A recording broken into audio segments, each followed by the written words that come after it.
नमस्कार, यो खबर भित्रको खबर हो र म सुमन ढुङ्गाना। दर्शकवृन्द, आजको खबर भित्रको खबरमा तपाई हामीले प्रयोग गर्ने सवारी साधन र त्यसको प्रयोग बापत हामीले राज्यलाई बुझाउने कर अनि तिनै सवारी साधन गुड्ने सडकको विषयमा हाम्रो खास वास्तविकता देखाउने छौं। सियो समेत नबन्ने हाम्रो देशमा सवारी साधन बन्ला र आफ्नै देशमा बनेको गाडी चढेर कुदम्ला भन्ने कुरा त एका देशको कथा नै हो र त वर्षेनी महँगो शुल्क तिरेर विदेशबाट आयातित सवारी साधन चढ्नुको विकल्प छैन हामीसँग। एकातिर सवारी साधन खरिदमा विदेशीको अरबौं रकम अनि सरकारले लगाउने दोब्बर तिब्बर कर। यसको हिसाब गर्ने हो भने तपाई हामीले कल्पना नगरेको रकम हुन आउँछ। हुन त हाम्रो देश परनिर्भरतामा छ र हामी जनता परनिर्भरतामा बाँचिरहेका छौं र त्यसैमा रमाइरहेका छौं। सकभर विलासी जीवन नबिताउने अनि सकभर स्वदेशी वस्तु प्रयोग गर्ने हाम्रो चलन कति पनि छैन। ब्रान्डेड र आयातित वस्तुमा खुसी हुने हाम्रो जीवनशैलीले हाम्रो देशको खरबौं रकम विदेशिएको छ। सवारी साधनमा पनि त्यही अवस्था छ। सवारी साधन बापत कति रकम विदेशिन्छ, कति कर बुझाउँछन् जनताले र त्यसको प्रयोग सवारी साधन गुड्ने सडकमा लगानी कति छ, त्यो सबैको खोजी देखाउनेछौं आजको खबर भित्रको खबरमा। सवारी साधनमा तपाईले तिर्नु भएको कर कति छ? के त्यो करले सवारी साधन गुड्ने सडकहरू बनेका छन् त? विलासी जीवनका लागि बाहिरिएको खरबौं रकम जनताले बुझाएको सवारी करको सम्पूर्ण नालीबेली र हाम्रो पुँजी।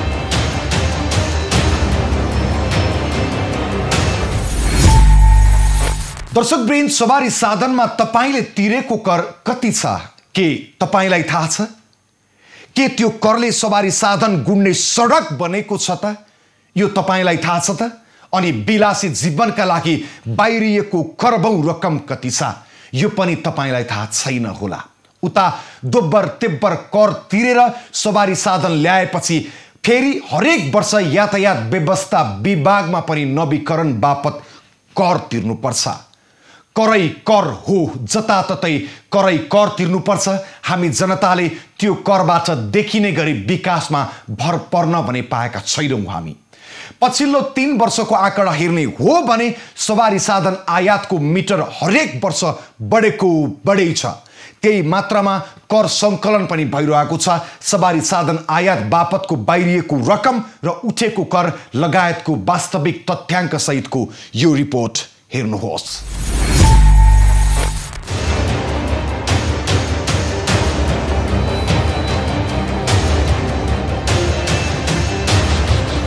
हाम्रो देश वास्तवमै कुनै पनि वस्तुमा आत्मनिर्भर बन्न सकेको छैन।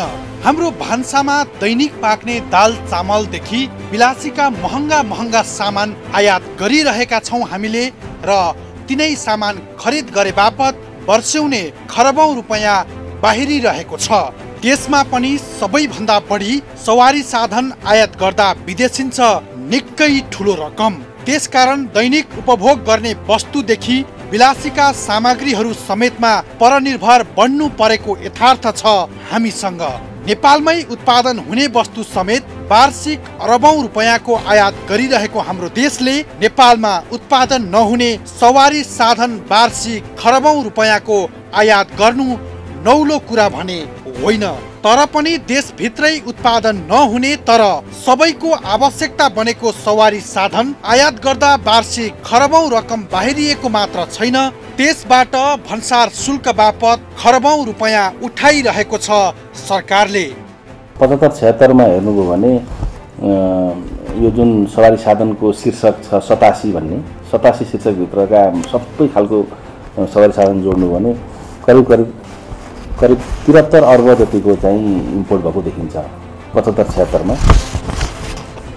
76-77 मा करिब 54 अर्बको जस्तो इम्पोर्ट भएको देखिन्छ भन्ने 77-78 को अहिलेसम्म चाहिँ 37 अर्बको इम्पोर्ट भएको देखिन्छ। यो हिसाबले हेर्दाखेरि 75-76 को तुलनामा 76-77 मा इम्पोर्ट कम भयो। 73 बाट 54 अर्ब भयो भने अहिलेसम्म 37 अर्ब भयो। यसले के देखाउँछ भने क्रमशः इम्पोर्ट चाहिँ घटेको जस्तो देखिन्छ। तर इम्पोर्ट घट्नुमा धेरै कारणहरू हुन सक्छन्। तर पहिलो कारण चाहिँ गत वर्ष हामीलाई कोभिडको समस्या भयो। कोभिडले गर्दा अर्थतन्त्रमा एक किसिमले सङ्कुचन आयो। अर्थतन्त्रमा सङ्कुचन आउनुको मतलब यस्ता सवारी साधनहरू इम्पोर्ट कम भए अथवा विकास निर्माणका कामहरू कम भए, त्यसले गर्दा आवश्यक पर्ने इक्विपमेन्टहरू कम इम्पोर्ट भएको हिसाबले त्यो हुन सक्छ। विगत 3 वर्षदेखिको मात्रै सवारी साधन आयातको तथ्याङ्क हेर्ने हो भने निकै ठूलो संख्यामा रहेको छ।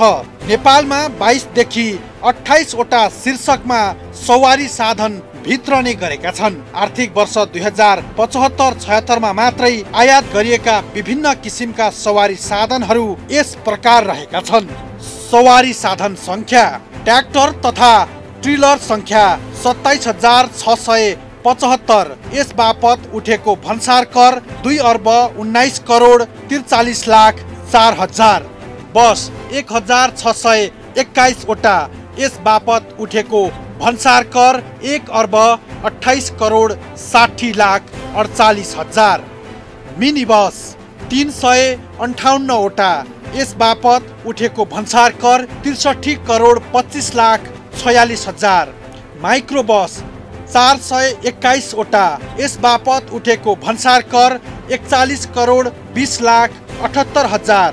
जीप, कार र भ्यानहरू 21,462 वटा। यस बापत उठेको भन्सार कर 32,16,59,78,000। विद्युतबाट सञ्चालित जीप, कार र भ्यानहरू 2,170 वटा। यस बापत उठेको भन्सार कर 25,40,21,000। अटो रिक्सा, टेम्पो 13,629 वटा। यस बापत उठेको भन्सार कर 2,53,53,06,000। विद्युतबाट सञ्चालित 3 पाङ्ग्रे सवारी साधन 2,575 वटा। यस बापत उठेको भन्सार कर 51,05,78,000। डम्फर 10 वटा। भन्सार शुल्क नलागेको।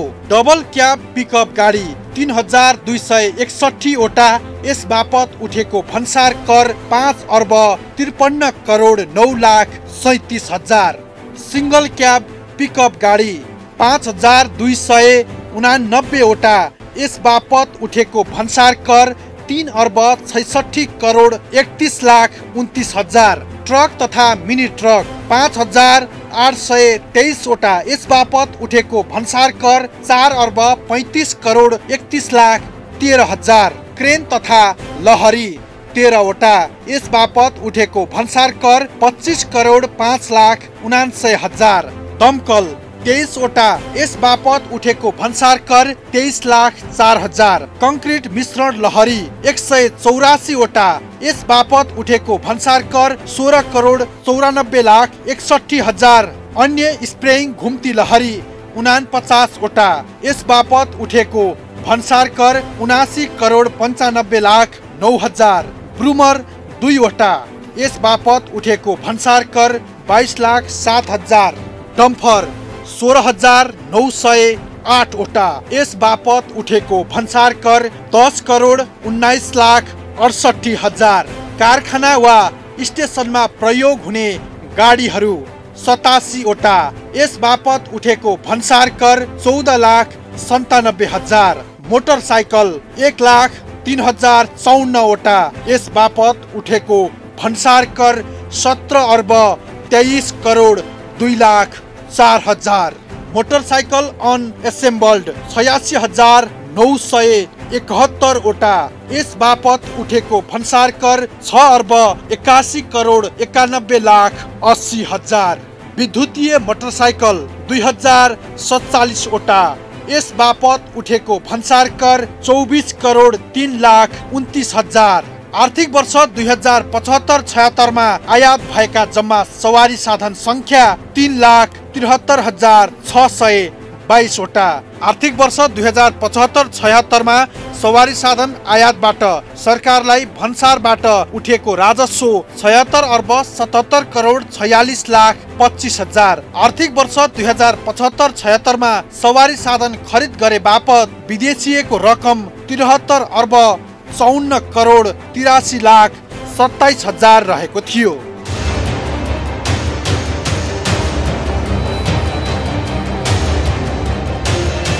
2076-77 मा मात्रै आयात गरिएका विभिन्न सवारीका साधनहरू यस प्रकार रहेका छन्। ट्र्याक्टर तथा टिलर 61,432 वटा, यस बापत उठेको भन्सार कर 1,17,35,56,000।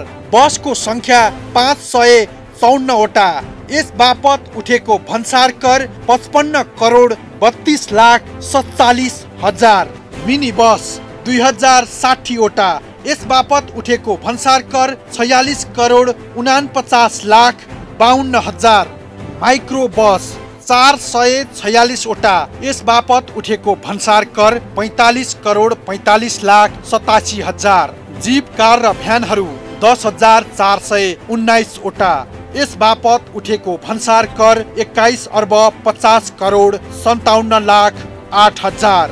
विद्युतबाट सञ्चालित जीप कार र भ्यानहरू 575 वटा, यस बापत उठेको भन्सार कर 45,36,48,000। अटो रिक्सा टेम्पो 6,350 वटा, यस बापत उठेको भन्सार कर 1,11,97,56,000। विद्युतबाट चल्ने 3 पाङ्ग्रे र 4 पाङ्ग्रे सवारी साधन 15,228 वटा, यस बापत उठेको भन्सार कर 12,90,50,000।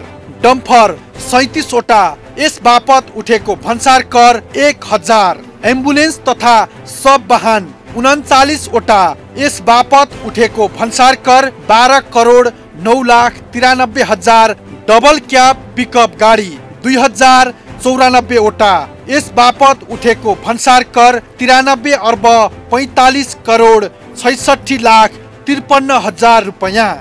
सिंगल क्याब पिकअप गाडी 2,946 वटा, यस बापत उठेको भन्सार कर 2,11,95,41,000 रुपैयाँ। ट्रक तथा मिनी ट्रक 3,483 वटा, यस बापत उठेको भन्सार कर 2,72,83,16,000 रुपैयाँ। क्रेन तथा लहरी 12 वटा, यस बापत उठेको भन्सार कर 8,01,43,000 रुपैयाँ। दमकल 18 वटा, यस बापत उठेको भन्सार कर 1,40,06,000 रुपैयाँ। कंक्रिट मिश्रण लहरी 130 वटा, यस बापत उठेको भन्सार कर 10,90,48,000। अन्य स्प्रेइङ घुम्ती लहरी 44 वटा, यस बापत उठेको भन्सार कर 89,09,30,000 रुपैयाँ। ब्रुमर 5 वटा, यस बापत उठेको भन्सार कर 12,08,25,000। डम्फर 29,794 वटा, यस बापत उठेको भन्सार कर 71,04,80,000 रुपैयाँ। ट्र्याक्टरको चेसिस 41 वटा, यस बापत उठेको भन्सार कर 76,68,000। कारखाना वा स्टेसनमा प्रयोग हुने गाडीहरू 208 वटा, यस बापत उठेको भन्सार कर 89,09,000 रुपैयाँ। मोटरसाइकल 1,54,006 वटा, यस बापत उठेको भन्सार कर 14,47,47,23,000। मोटरसाइकल अन एसेम्बल्ड 53,438 वटा, यस बापत उठेको भन्सार कर 4,75,42,13,000 रुपैयाँ। विद्युतीय मोटरसाइकल 1,349 वटा, यस बापत उठेको भन्सार कर 28,04,10,000।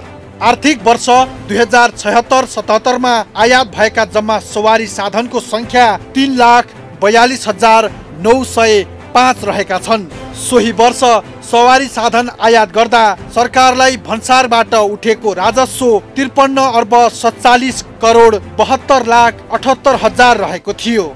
आर्थिक वर्ष 2076-77 मा वर्षभरि सवारी साधन खरिद गरे बापत विदेशिएको रकम 54,30,67,12,000 रहेको छ।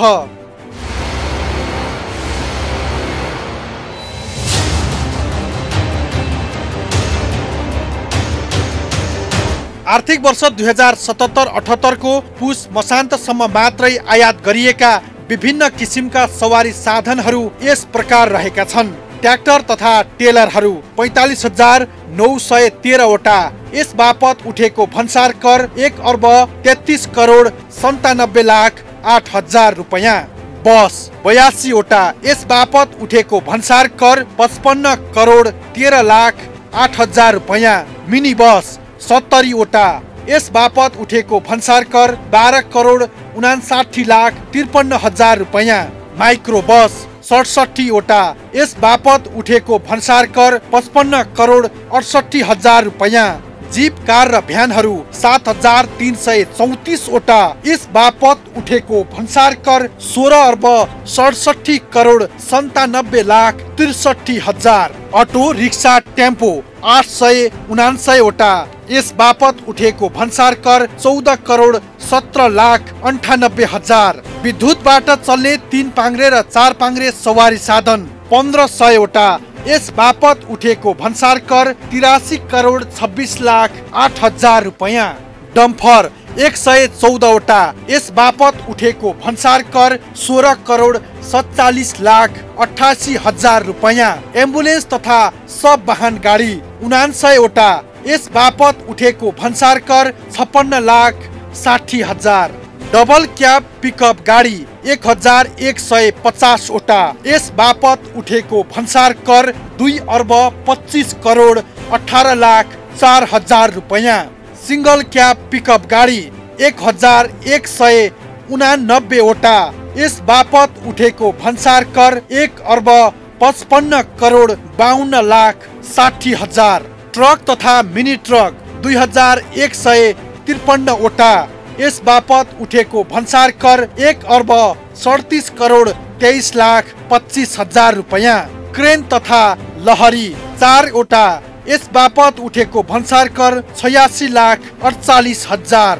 दमकल 17 वटा। यस बापत उठेको भन्सार कर 4,09,30,000 रुपैयाँ। कंक्रिट मिश्रण लहरी 55 वटा। यस बापत उठेको भन्सार कर 49,09,17,000। अन्य स्प्रेइङ घुम्ती लहरी 13 वटा। यस बापत उठेको भन्सार कर 15,23,09,000 रुपैयाँ। ब्रुमर 7 वटा। यस बापत उठेको भन्सार कर 19,02,000। डम्फर 624 वटा। यस बापत उठेको भन्सार कर 35,25,08,000 रुपैयाँ। मोटरसाइकल 1,11,318 वटा। यस बापत उठेको भन्सार कर 10,67,33,24,000। मोटरसाइकल अन एसेम्बल्ड 48,296 वटा। यस बापत उठेको भन्सार कर 4,36,67,09,000। विद्युतीय मोटरसाइकल 695 वटा। यस बापत उठेको भन्सार कर 9,36,09,000। आर्थिक वर्ष 2077-78 को पुस मसान्तसम्म आयात भएका जम्मा सवारी साधनको संख्या 2,24,383 वटा रहेको छ।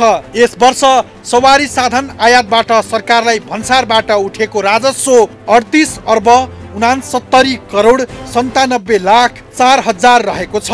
यस वर्ष सवारी साधन खरिद बापत विदेशिएको रकम 37,38,72,39,000 रुपैयाँ रहेको छ। दर्शकवृन्द, पछिल्लो 3 वर्षको तथ्याङ्क हेरेपछि यो भन्न सकिन्छ कि नेपालमा सवारी साधन आयातको आँकडा हरेक वर्ष बढिरहेको छ, जसबाट अरबौं रकम विदेशिन्छ। यो सँगसँगै यो पनि सत्य हो कि नेपाल सरकारले कर मार्फत राज्य कोषको ढुकुटी भर्नका लागि महत्त्वपूर्ण भूमिका छ सवारी साधनमा तपाईँ हामीले बुझाएको कर। तर यो भनिरहँदा हाम्रै सवारी साधन कुन्ने गतिलो सडक छैन हाम्रो देशमा। उता वर्षेनी सवारी नवीकरण मार्फत पनि सरकारले अरबौं कर सङ्कलन गरिरहेको छ। त्यसको सम्पूर्ण फेरिस्त लिएर उपस्थित हुनेछु। अहिलेको लागि विश्राम। दर्शकवृन्द, बाबुराम भट्टराई प्रधानमन्त्री हुँदा पाट पूर्जा आयात गरेर नेपालमै बनाइएको मुस्ताङ गाडी चढेर राजनीतिक स्टन्ट गरेका थिए बाबुरामले। तर न उनले त्यो गाडी चढ्न निरन्तरता दिए, न त नेपालमै गाडी उत्पादन गर्न ठोस कदम नै अगाडि सारे। हुँदा अहिलेसम्म आइपुग्दा मुस्ताङ गाडी उत्पादन समेत बन्द छ, जसका कारण नेपाली सडकमा आयातित सवारी साधन मात्रै कुदिरहेका छन्।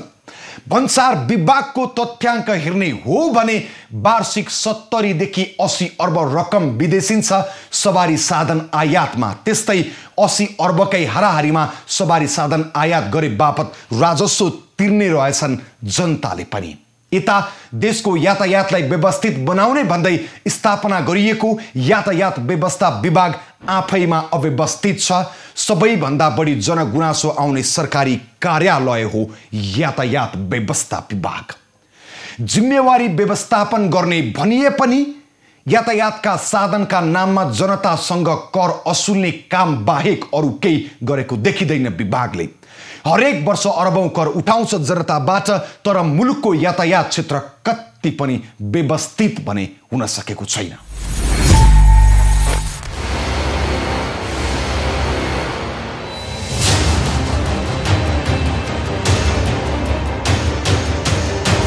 दर्शकवृन्द, सवारी साधनलाई व्यवस्थापन गर्न स्थापना भएको हो यातायात व्यवस्था विभाग, तर यो नाम मात्रको व्यवस्था विभाग बनेको छ। सवारी साधन व्यवस्थापन गर्न भने सकेको छैन। यो विभागले सवारी साधन व्यवस्थापन गर्न त परको कुरा हो, आफै अव्यवस्थित छ। यसरी अव्यवस्थित बनेको यातायात व्यवस्था विभागमा सेवाग्राहीहरूले कर तिर्न होस् वा सवारी साधन नवीकरण गर्न नै किन नहोस्, समयमा सेवा पाउन निकै मुस्किल छ। यातायात व्यवस्था कार्यालयको हकीकत उही पुरानै छ।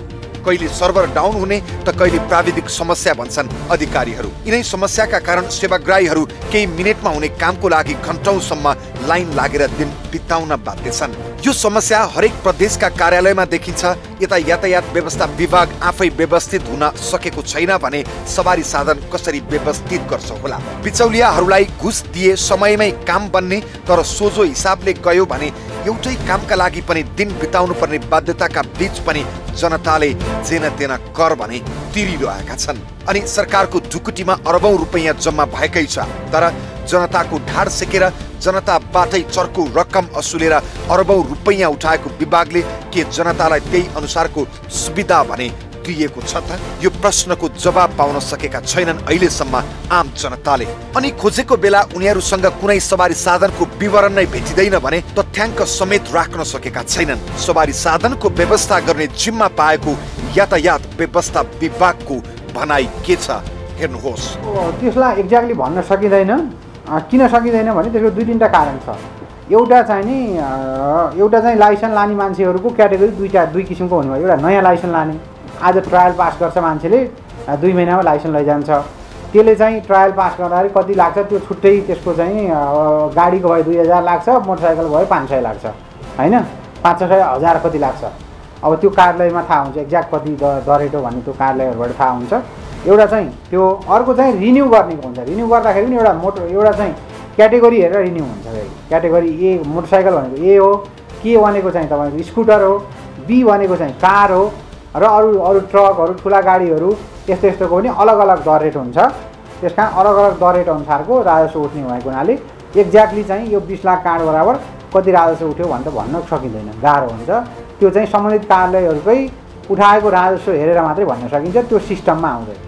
सवारी साधन खरिद गर्दा 226% देखि 306% भन्सार कर तिरेर पनि यातायात व्यवस्था विभागमा सवारी साधन कर, सडक निर्माण तथा सम्भार दस्तुर, सवारी इजाजत दस्तुर, यातायात क्षेत्रको आय, इन्भोइस नम्बर प्लेट शुल्क, पञ्जीकरण शुल्क, सवारी चालक अनुमति पत्रको नवीकरण शुल्क, सवारी नवीकरण शुल्क, बेरुजु असुली लगायतका थुप्रै शीर्षकमा यातायात व्यवस्था विभागले वार्षिक अरबौं रुपैयाँ राजस्व सङ्कलन गर्दै आएको छ।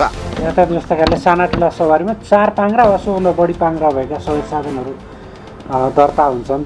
2 पाङ्ग्रेको लागि छुट्टै कार्यालय छ मोटरसाइकल। हामी कहाँ bus, mini bus, truck, mini truck, tanker, container, car, jeep, van, tempo अनि हेभी इक्विपमेन्टतर्फ डोजर, लोडर लगायतका गाडीहरू चाहिँ दर्ता हुन्छ। र यहाँ हामीले गाडीको प्रकृति अनुसारको तथ्याङ्क राख्ने अभ्यास छ। सोही बमोजिम 75-76 मा बस 921 वटा दर्ता भएको देखिन्छ। त्यसै गरी मिनी बस 565 वटा, truck, mini truck, tanker, container 1525 वटा, कार, जीप, भ्यान साना सवारी भन्छौँ हामी यसलाई, कार, जीप, भ्यान 16,577 थान दर्ता भएको देखिन्छ। टेम्पो हाल दर्ता छैन। टेम्पो चाहिँ 65-66बाट यता दर्ता हुँदैन, दर्ता छैन। विगतमा दर्ता भएका सवारी साधनहरू सञ्चालनमा देख्नुहुन्छ यहाँले सडकमा। हेभी इक्विपमेन्टतर्फ dozer, loader, grader, crane, roller 1012 थान दर्ता भएको देखिन्छ। एम्बुलेन्स 119वटा दर्ता भएको छ।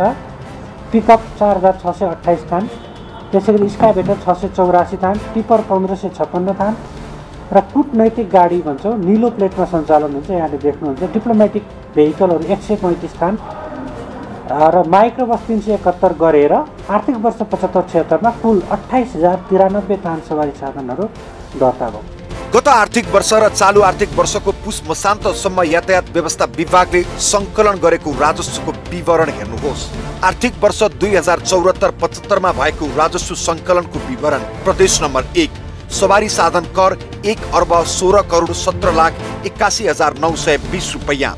सडक निर्माण तथा सम्भार दस्तुर 5,91,29,341 रुपैयाँ। सवारी चालक अनुमति पत्र र सवारी इजाजत पत्रको दस्तुर 37,52,54,734 रुपैयाँ। यातायात क्षेत्र आम्दानी 7,36,84,798 रुपैयाँ। प्रशासनिक दण्ड जरिवाना 39 लाख। यसरी जम्मा 2,12,67,51,277 रुपैयाँ प्रदेश 1बाट राजस्व सङ्कलन भएको देखिन्छ। त्यस्तै गरी विभिन्न शीर्षकमा प्रदेश नम्बर 2बाट 4,26,26,30,30,266 रुपैयाँ राजस्व सङ्कलन भएको छ। त्यस्तै बागमती प्रदेशबाट 12,13,85,42,461 रुपैयाँ राजस्व सङ्कलन भएको छ। त्यस्तै गण्डकी प्रदेशबाट 12,02,03,461 रुपैयाँ राजस्व सङ्कलन भएको छ। लुम्बिनी प्रदेशबाट विभिन्न शीर्षकमा 3,30,04,44,153 रुपैयाँ राजस्व सङ्कलन भएको सरकारी कागजमा देखिन्छ। कर्णाली प्रदेशबाट 9,21,87,040 रुपैयाँ राजस्व सङ्कलन भएको छ। सुदूरपश्चिम प्रदेशबाट 51,74,60,590 रुपैयाँ राजस्व सङ्कलन भएको थियो। त्यस्तै आर्थिक वर्ष 2074-75 कुल सङ्कलन भएको रकम पनि हेर्नुहोस्। सवारी साधन कर 10,65,76,79,179 रुपैयाँ। सडक निर्माण तथा सम्भार दस्तुरमा 9,43,36,90,074 रुपैयाँ। सवारी चालक अनुमति पत्र र सवारी इजाजत पत्रको दस्तुर 2,84,70,33,613 रुपैयाँ। इम्पोस्ट नम्बर प्लेट शुल्क 1,95,68,194 रुपैयाँ। यातायात क्षेत्रको दस्तुर 68,60,74,752 रुपैयाँ। प्रशासनिक दण्ड जरिवाना 54,64,725 रुपैयाँ।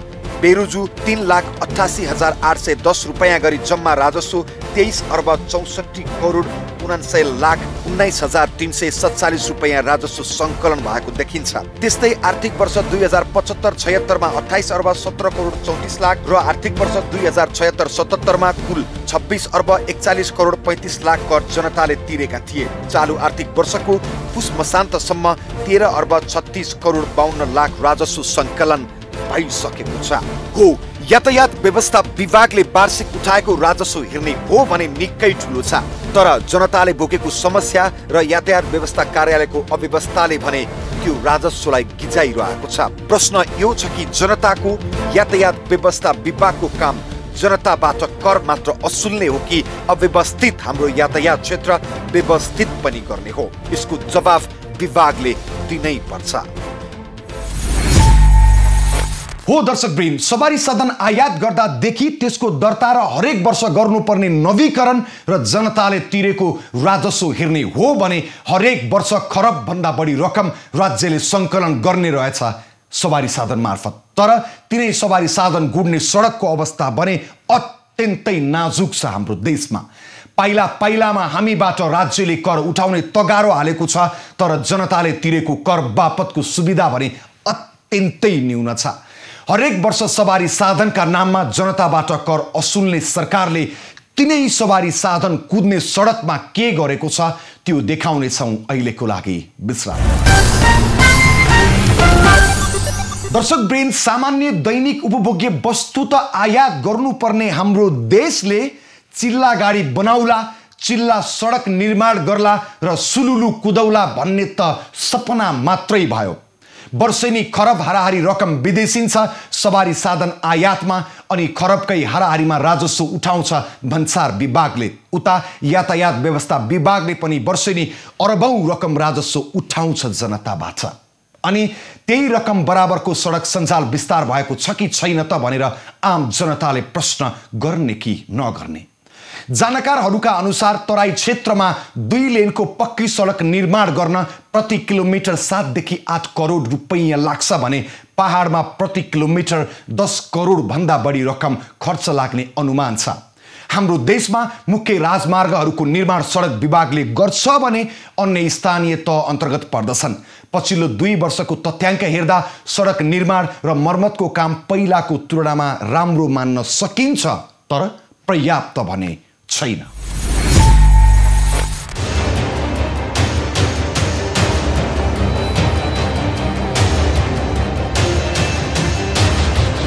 हो, जनताले लाखौं करोडौं मूल्य तिरेर खरिद गरेका चिल्ला गाडी उडाउनको लागि सरकारले चिल्ला सडक निर्माण गरिदिए हुन्थ्यो भन्ने आम नागरिकको चाहना छ।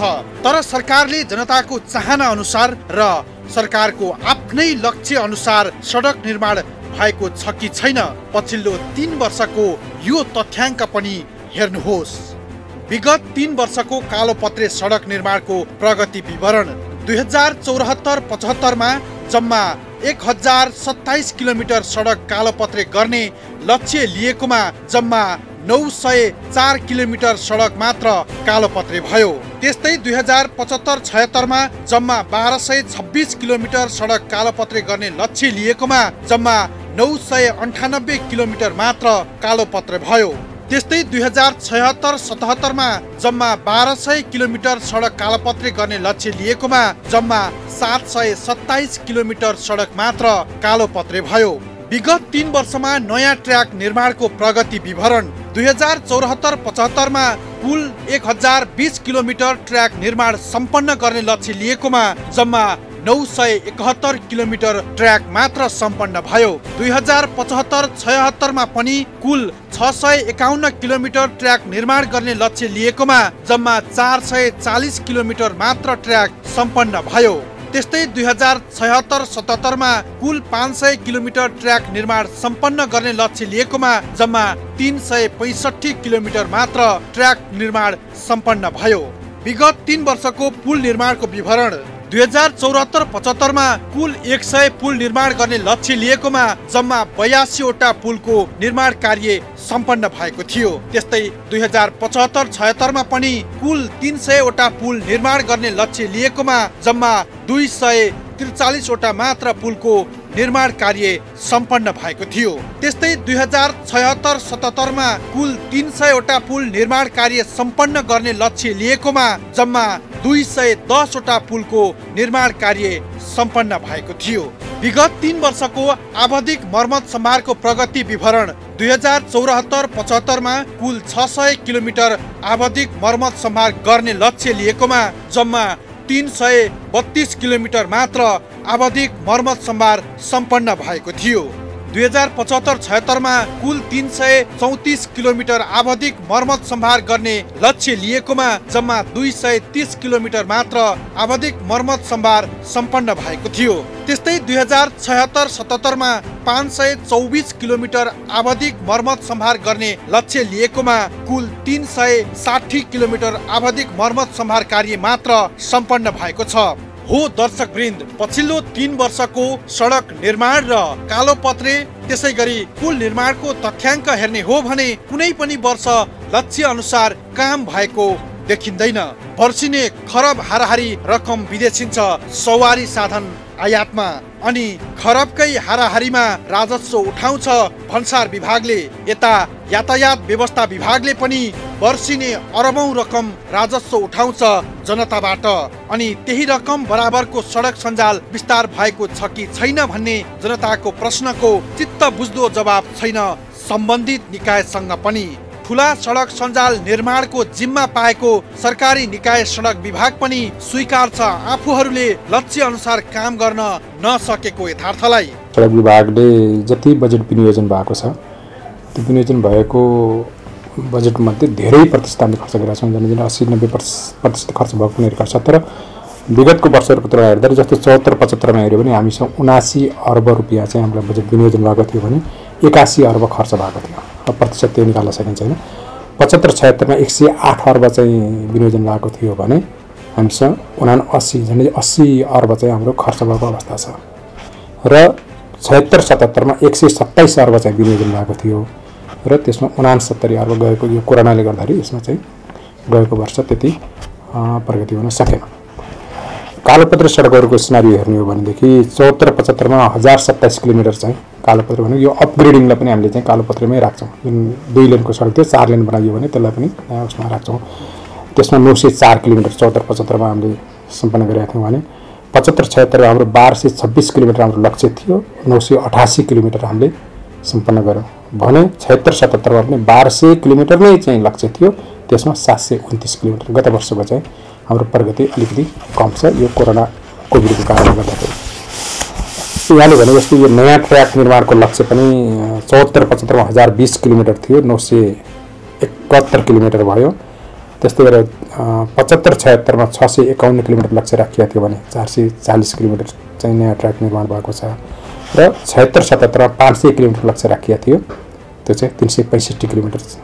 यो कालो मतलब नयाँ ट्र्याकको चाहिँ पछि यो ग्राभलमा अनि त्यसपछि कालोपत्रमा चाहिँ अपग्रेड हुँदै जाने भएर यसको चाहिँ लम्बाइ चाहिँ बिस्तारै घट्दै जान्छ।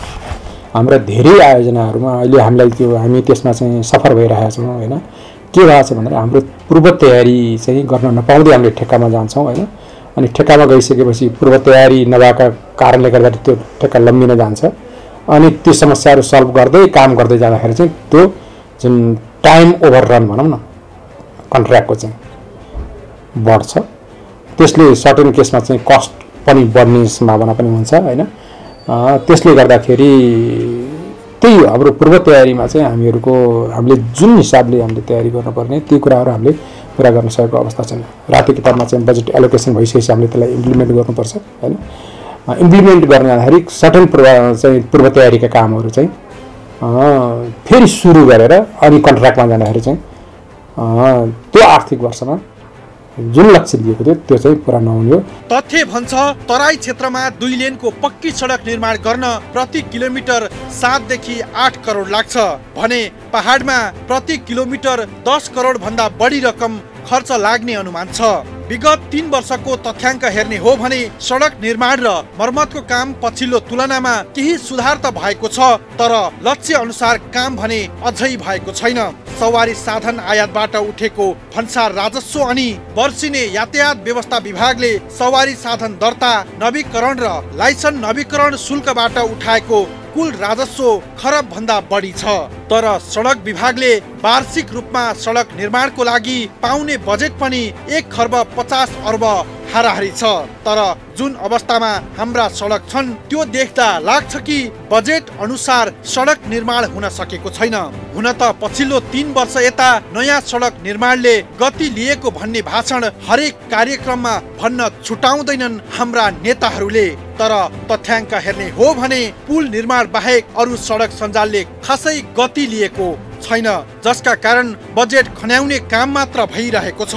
जनताले दिएको करबाट निर्माण हुने संरचना समय र भूगोल सुहाउँदो हुनुपर्ने हो तर गाउँ गाउँमा जथाभावी पहाड भत्काएर बस्ती नै जोखिममा पार्नेदेखि तराईमा डुबान हुने सम्मका परिदृश्यहरू देखिरहेका छन्। विकास निर्माणको चरणमा विकासमा भइरहेको यस्तो बेथिथिले गर्दा बस्तीहरू नै जोखिममा पर्ने र वर्ष्यौने बस्ती स्थानान्तरण गर्नु परिरहेको छ। यस्तो सडक निर्माणले जनताले तिरेको कर बालुवामा पानी खन्याए जस्तै भइरहेको छ।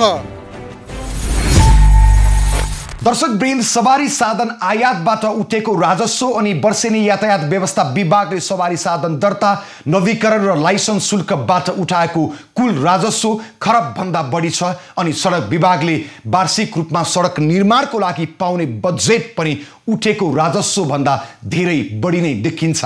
तर जुन अवस्थामा हाम्रा सडक छन् त्यो देख्दा बजेट बमोजिम सडक निर्माण पर्याप्त मात्रामा हुन सकेको छैन भनेर भन्न सक्छौँ हामी। हुन त पछिल्लो 2 वर्ष यता नयाँ सडक निर्माणको गतिले केही तीव्रता पाएको छ, तर ती सडक हालको अवस्थालाई मात्रै हेरेर निर्माण भएका छन्। त्यति ठुलो रकम खर्च गर्नुपर्ने भएपछि किन भविष्यमा हुने चाप हेरेर हाम्रो सडक संरचना निर्माण हुन सक्दैन? यो पनि गम्भीर प्रश्न हो, जसका कारण बजेट खन्याउने काम मात्रै भइरहेको छ। हामी यति भन्छौँ, जनताले दिएको करबाट निर्माण हुने संरचना समय सुहाउँदो र दीर्घकालीन हुनुपर्दछ। हवस् त, आजलाई खबरभित्रको खबर यति नै। शुक्रबार अर्को खास खबर लिएर उपस्थित हुनेछु। खबरभित्रको खबरको लागि हेर्दै रहनुहोला एबी न्युज खबर। नमस्कार।